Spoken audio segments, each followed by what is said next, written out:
This is not the story of the One. The One encompasses too much, crushing everything and making it the same. No, this is the story of the many, who are blessed with difference and rich in strangeness. This is the story of a family.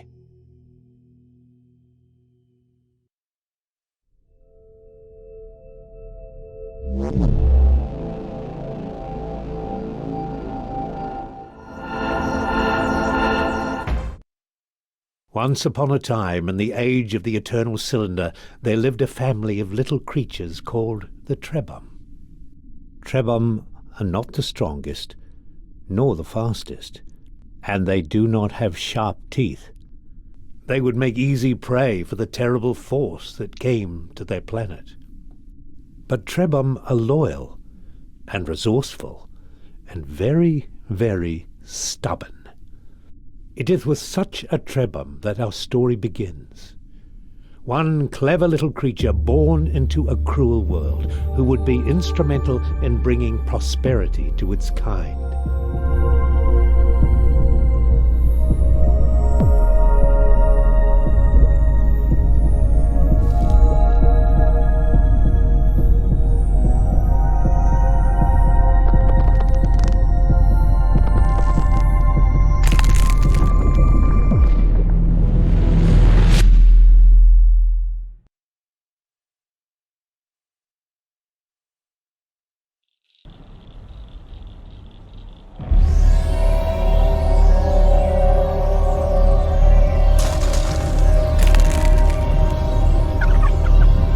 Run, something inside him said, run.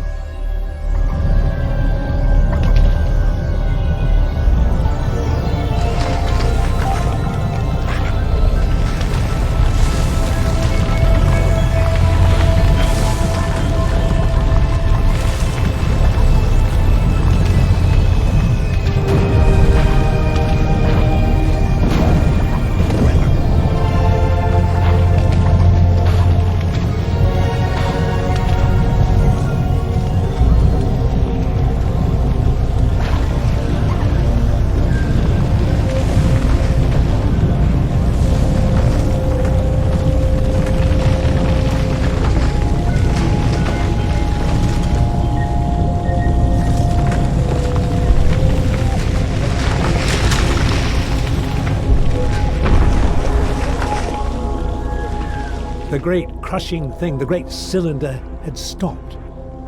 Perhaps it was safe here for a little while. How quickly it learned to use its legs and its trunk.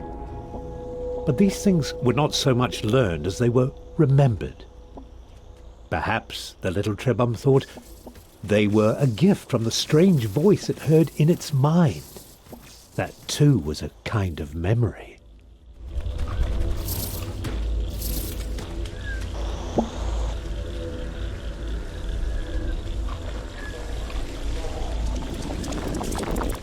Just when it was starting to get used to its legs, the food from the jumping creature gave it new ones.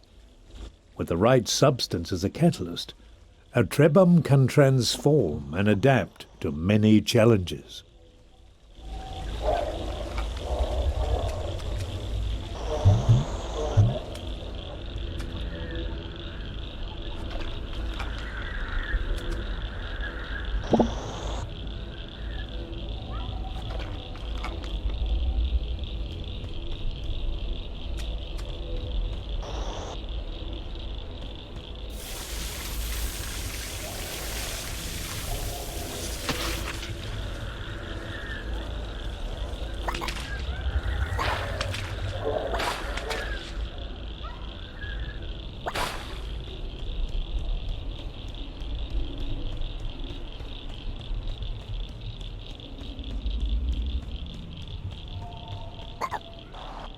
The Trebum was drawn to a bright light, or perhaps to the creature next to it. Except for the grass growing on the old one's head, they were very much alike. Surrounded by this light, The Trebhum knew things it had not known before. It knew the older Trebhum had carried this light for a long, long time. And it knew that now that responsibility had passed to the next generation. Yes, this young Trebhum had to carry the light to those great towers in the distance. It could have stayed here to learn many old things, but the cylinder would not allow it.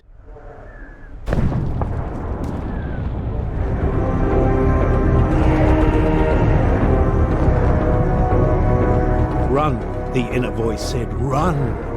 The towers would not stop the cylinder unless they were activated.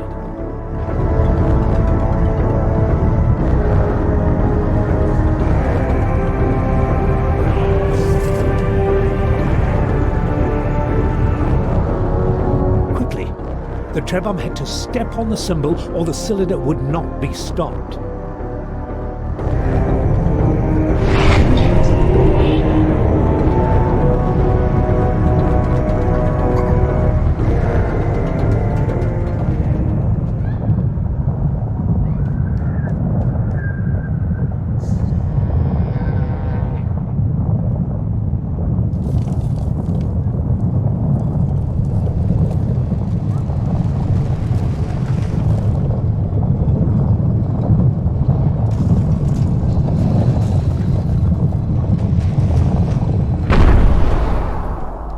The voice inside the Trebhum's memories assured it that while the tower stood, the Trebhum would be safe.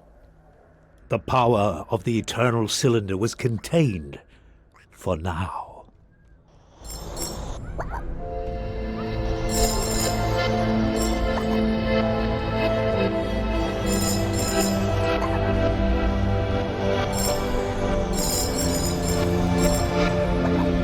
Finding another Trebhum was a cause for joy, but this new friend was not well.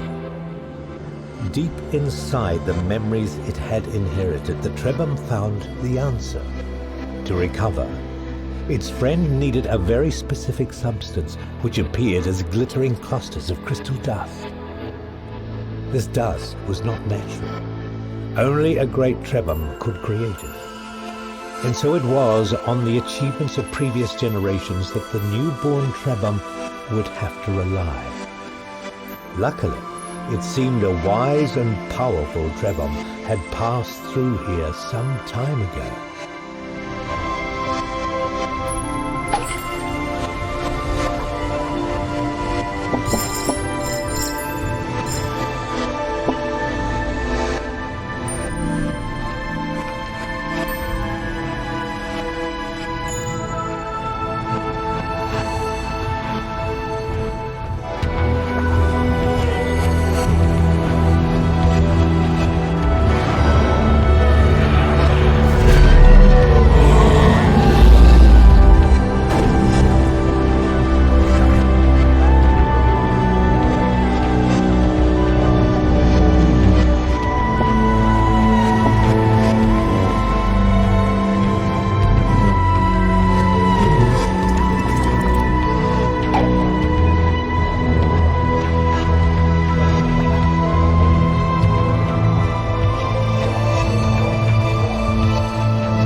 Our young friend had found an egg, a Trebum egg, with one of his siblings inside.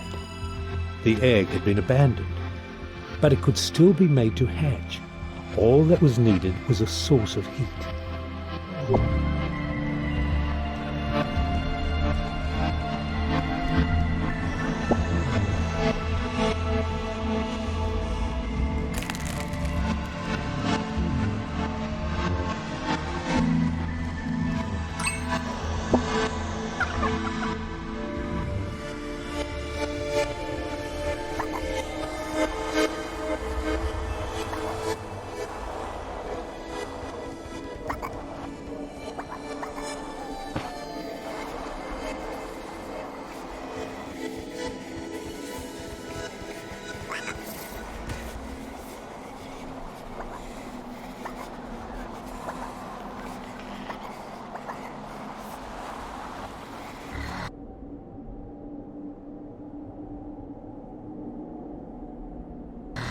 It was hard for the Trebum to know what to do or where to go.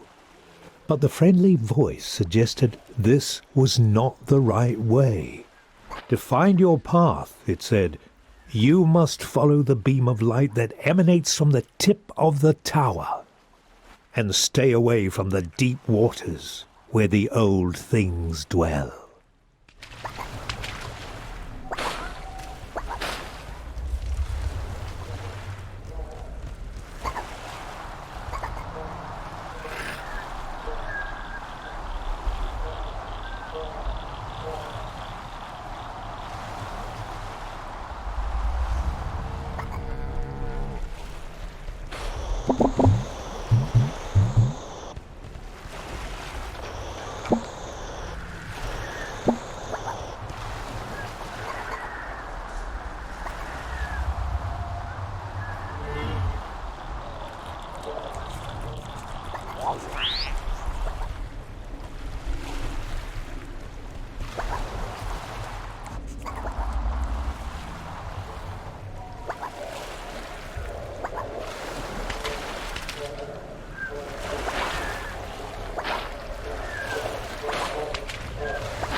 This door had been built for Trebum.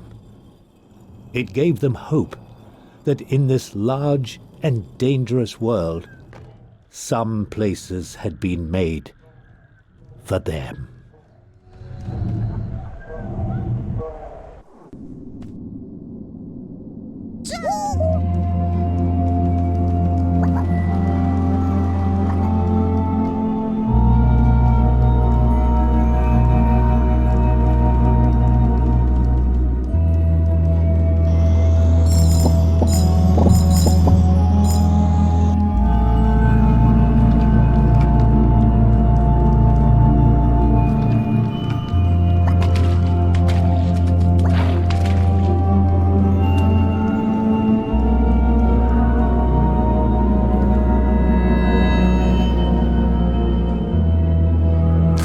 Somehow this ancient statue transferred knowledge to the Trebum.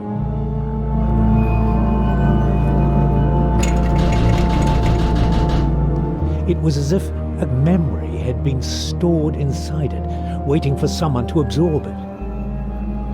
And as soon as this knowledge had entered their minds, the Trebum realized that there was a great library of information hidden away in the web of their memories. But why was the knowledge of a specific ingredient placed here in this Trebum made of stone?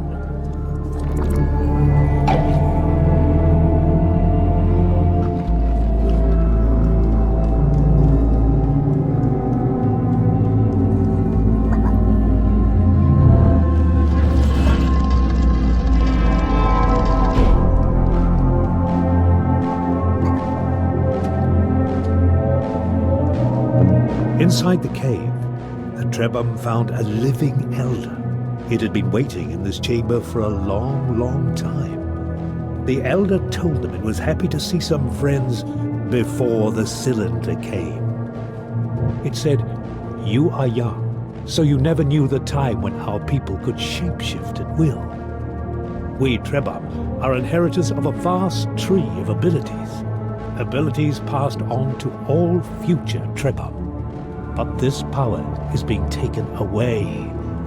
Beware the servants of the cylinder. They will seek to hurt you at every opportunity, and they have the power to rob you of your abilities.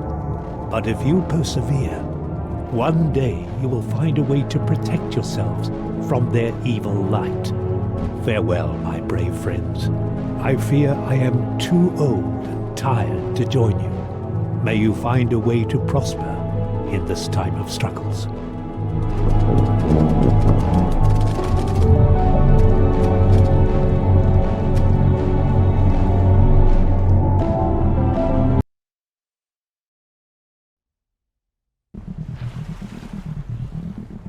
It was not easy to leave the cave, but the elder had urged them to go forward. Suddenly they felt the weight of their many tasks. To find their Trebhum siblings, to restore the powers their people had lost. And it all seemed a little daunting. But even when they are afraid, Trebhum are stubborn.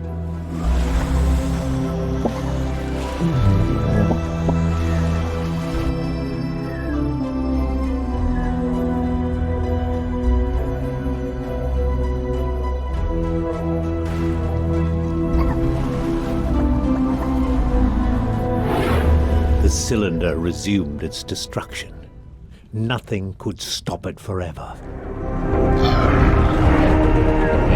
They needed to roll to safety, to find another tower to protect them quickly.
Trebhum found themselves almost as lost as they had been in the beginning. But the voice in their memories comforted them. It was only natural to be confused, it said. They had been born into a strange, broken world, cut off from the history of their ancestors. Everyone was a little lost these days. What mattered was to keep going, to keep looking for answers, to keep carrying the light they held within them, the light that stopped the cylinder.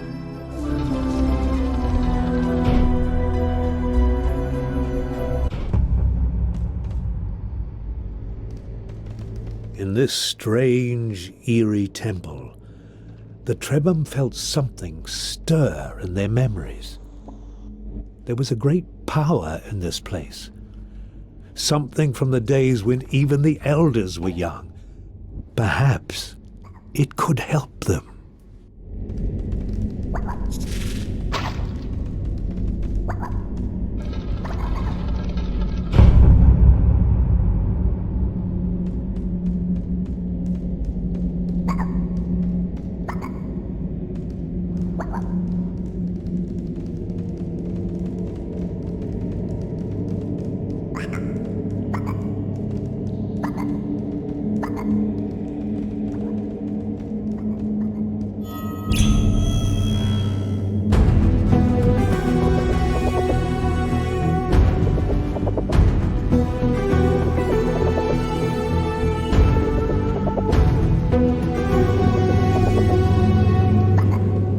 Trebham were disoriented for a moment. Something new had entered their memories and they needed to make sense of it. It seemed to be a map. And on this map, a location had been marked. If they understood correctly, there was some manner of serpent, a guardian, a greater being of some kind, somehow linked to a safe haven. Could they find refuge there? Their ancestors must have created this map for a reason.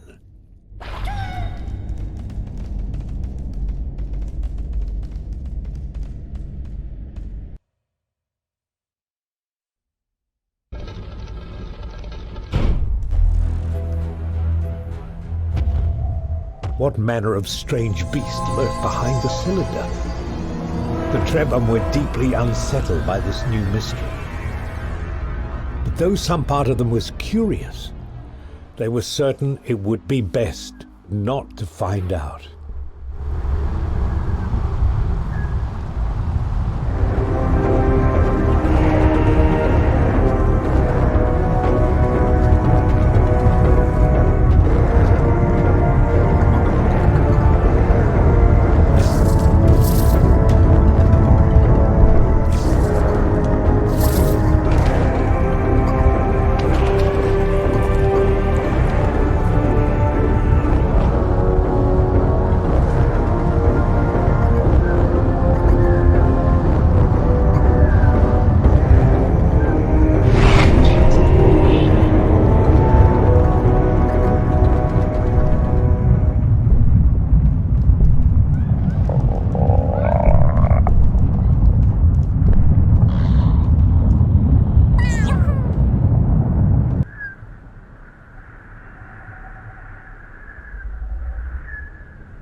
As their fear faded, the Trebham started feeling weak and tired. With all the excitement and adventure, they'd neglected their most basic needs. The sound of an empty stomach reminded them that survival requires more than escaping from danger. You also have to eat. Luckily, one of the many gifts of the Trebham is the capacity to store food in their bodies. But they still need to digest it to gain the vital energy that gives them strength. And for such small creatures, they do require rather a lot of food. Fortunately, the savannah was rich in flora and fauna which would satisfy their little bellies without necessarily triggering a mutation.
The Trebhum felt a great power flowing through this cave, but they were not afraid.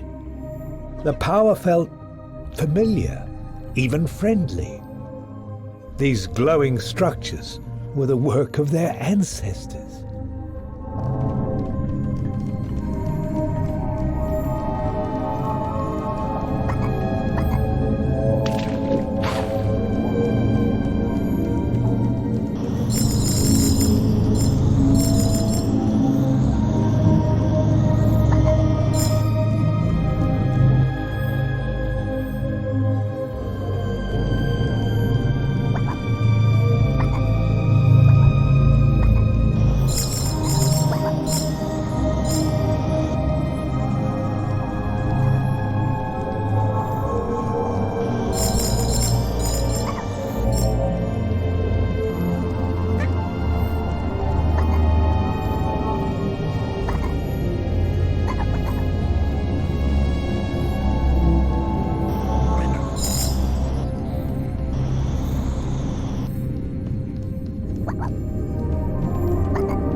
was this strange being? Half flesh, half metal? The Trebhum felt an old, distant horror, as if they remembered their own destruction. Something about this creature was very, very wrong.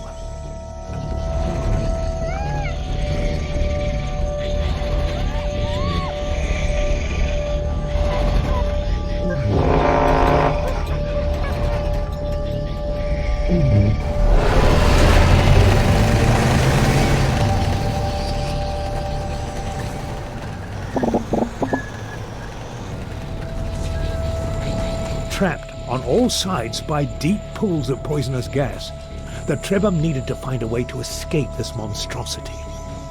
Perhaps there was a way to use the creature's own weight to lower the bridge?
One by one, the yellow light cruelly burned away the Trebham's abilities.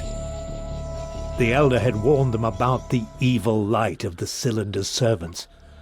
Now they knew what kind of creature to avoid.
The cylinder roared with fury. The voice in their memory spoke with great urgency. The Trebham had to be very careful now. The cylinder would lash out at the lad, but it would not let them run too far.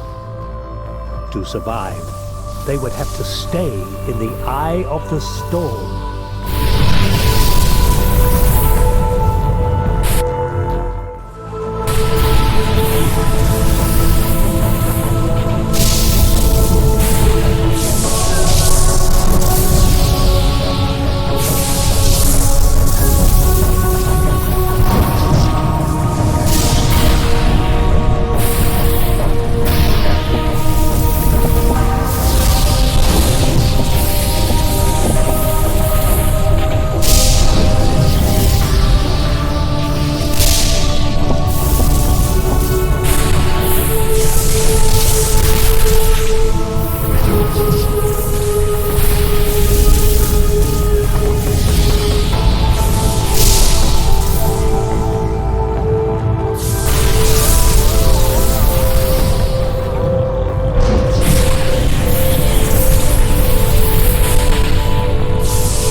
As frightening and surprising as this enormous creature was, the Trebhum felt a sense of relief to see it descend from the sky.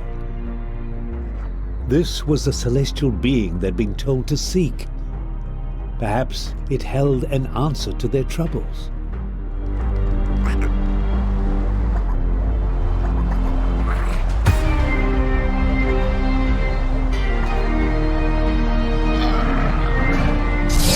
As they approached the colossal creature, their optimism faded. It did not seem to like them at all. And now they realized what terrible danger they were in. If this creature guarded the way to some holy place, then that place must lie below it.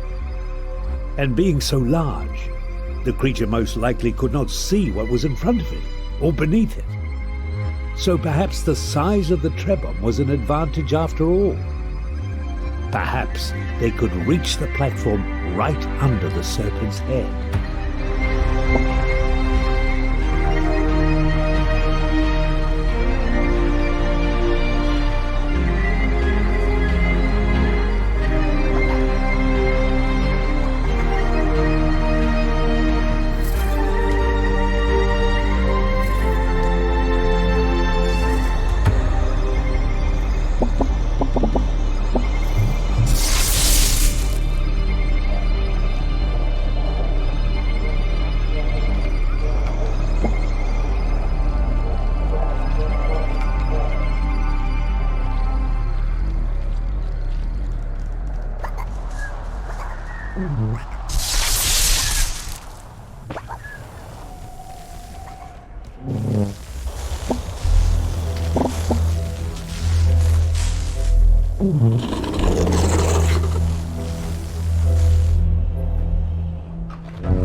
Relieved at having bested the Guardian, the Trebhum now found themselves seeking the help they had been promised.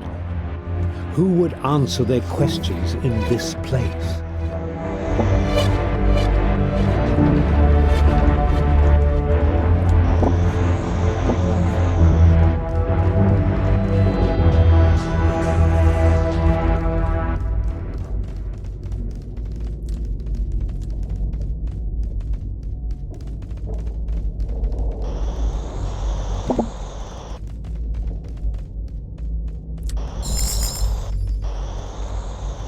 Even with the light, the maze was difficult to traverse.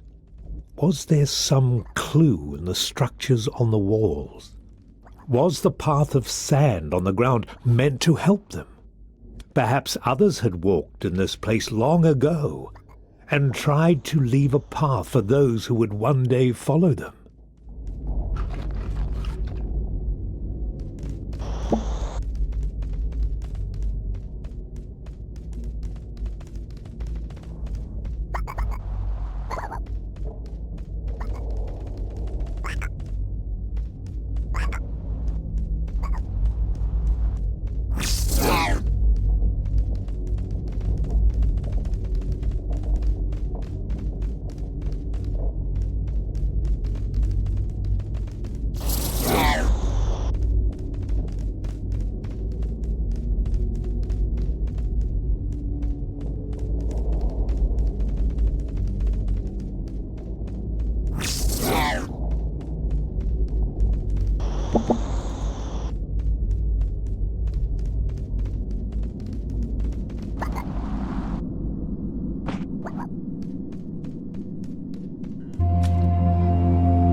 Changes the Trebhum were experiencing, growing a third eye was the strangest one yet.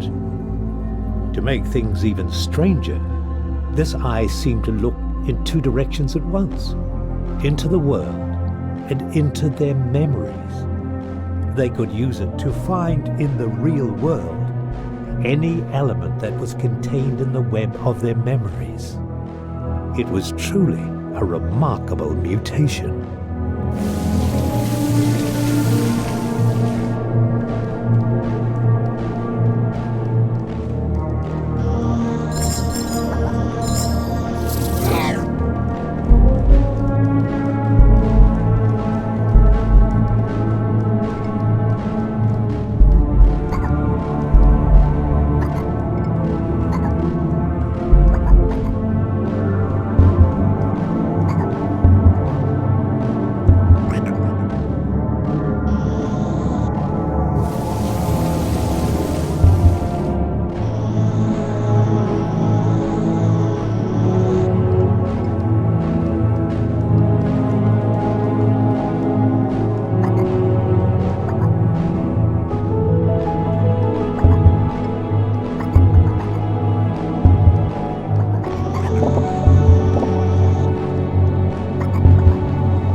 Encountering another elder was a happy moment.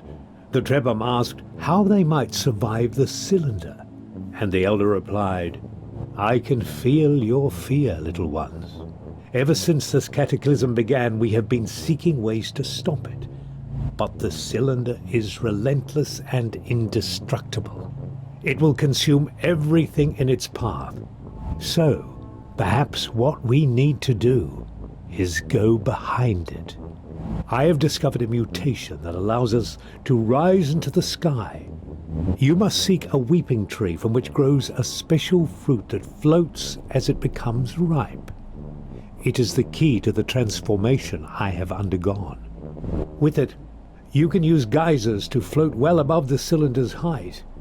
My only regret is that I have grown too old and weak to help you with this task. If you find any glimmer of hope on the other side, remember me. Farewell."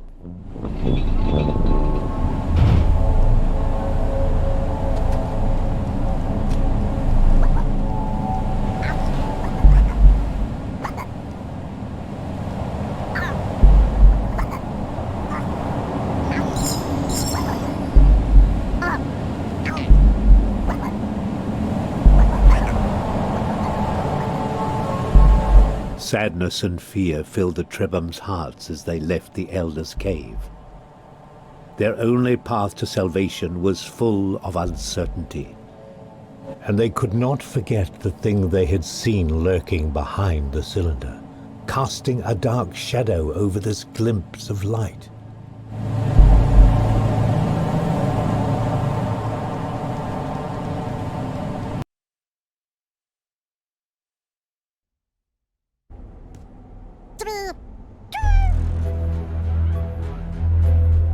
The Trebhum had never seen this mysterious tree the Elder spoke of. They would have to keep moving forward and hope it lay somewhere ahead. The cylinder would give them no other choice.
They were still nowhere near the mysterious tree they were supposed to find. But the voice in their memories encouraged them. It was wise in matters of root and rock, and it could sense the soil under their feet changing. Step by step, they were getting closer.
What was this monstrous creature? Was this one of the cylinder's servants?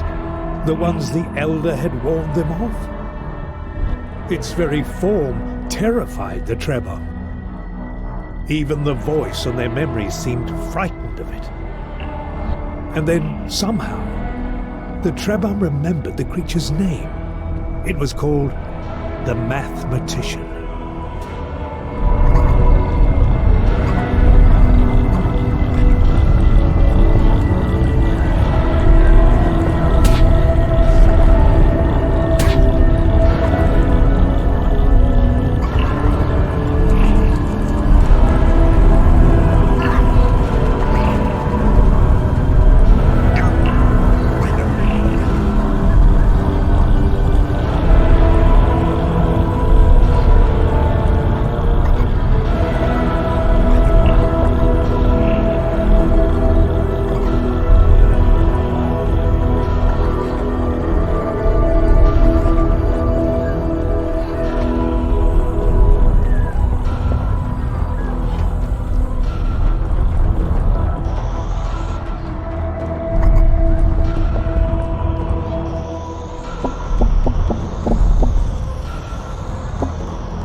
The mathematician vanished as quickly as he had appeared, back to what?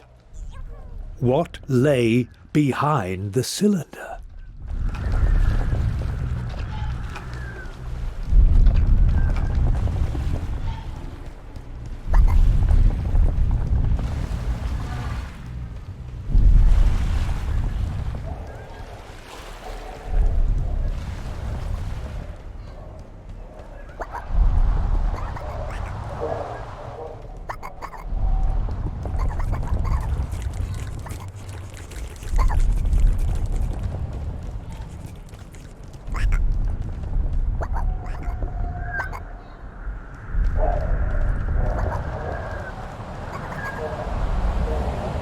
Finally, the weeping trees that the Elder had told them to find were within the Trebhum's grasp. But though the Trebhum were happy, they realized that they faced a new challenge. The ripe fruit were floating out of reach, and the others were enclosed in a hard shell. They would have to find a way to crack them open.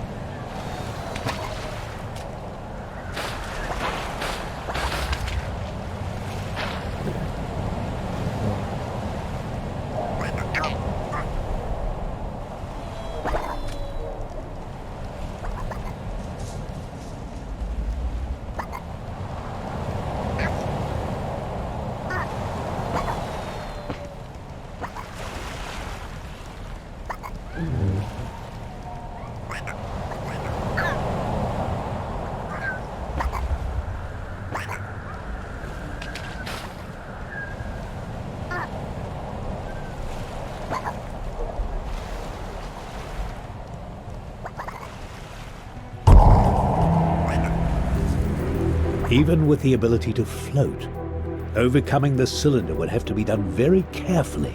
What they needed was a geyser that was well positioned, close to the cylinder, when it lay still, or their plan would never work. They would have to keep looking, and meanwhile they would try not to think about what sort of monster could kill one of the flying serpents.